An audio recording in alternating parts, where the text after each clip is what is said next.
And then you go and you think about it, and you're like, wait, what did I actually accomplish this week?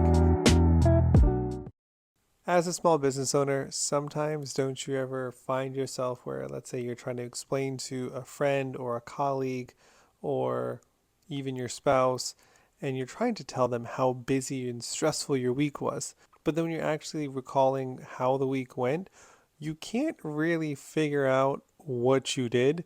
And then when you're saying it back out loud, it's like, wait, that's all I accomplished in this one week? That is essentially the results of Parkinson's law. So Parkinson's law states that work expands to fill the time available for its completion. Essentially, no matter how much time you allocate for a task to be completed, that is how long it will take for it to be completed. So let's say that you have a proposal to create and you block off 3 hours of your time because it's a very important proposal and you just want to make sure that you get it done correctly. Well, guess what? That is actually how long it is going to take to get it completed. Because you may spend the first 30 minutes on social media scrolling your phone because you really don't want to do the project and it seems like it's a lot of work. And then you may spend another 30 minutes getting distracted by emails or a phone call or something happens, but you're going to do something else that is an easier task because you really don't want to get into the work. And then the deadline is fast approaching and then you're like, shit, I need to get started. And all of a sudden you start crunching, and then within the last, let's say 30 minutes to 15 minutes is where you actually crush something out. So what does that tell us? That tells us that you really only needed 30 minutes for this task that you set 3 whole hours for. Funny enough, this video itself is an example of how this simple principle can really derail your day and also have further impacts that can even last into the next day. So today, earlier in the day, I set a goal. I said, you know what?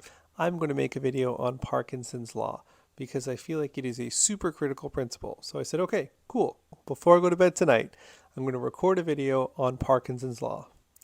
Well, the problem is I did not actually define what that was. What time is tonight? What time am I going to bed?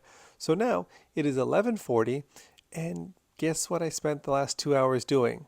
I'll give you a hint. It wasn't planning or recording this video. Exactly. I was literally procrastinating and scrolling for 2 hours on my phone because I did not actually set a deadline. But if I were to go back and set a deadline and say, you know what, by 9 o'clock or 9:30, I'm going to record this video and have it done, it would have been done by 9:30. But instead, guess what? I technically didn't go to bed, so I'm technically still accomplishing it.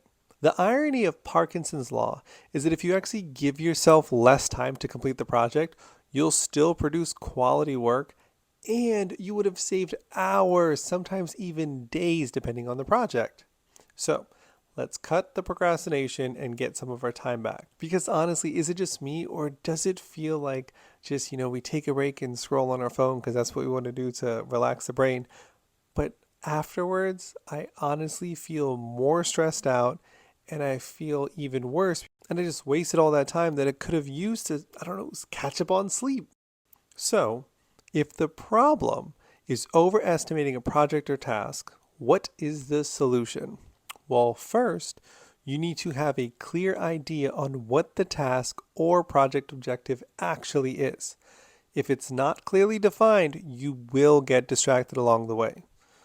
Or if you feel like your goal is too big, then step 2 is going to be break it down into smaller tasks or micro goals. Step 3 is then to think of any issues that would prevent you from completing this task. For instance, I do roofing and construction, so if I were to create a proposal for a customer's roof replacement, let's say if I don't have the measurements at a time when I'm going to create the proposal, that could be something that's a potential delay. So it doesn't make sense for me to start working on it if I don't have those measurements first. So there's no point in me starting until I actually get the measurements. And then the final step, step 4, is to make sure that you are setting specific time box goals for you. So set yourself a strict but reasonable deadline and then just get to work.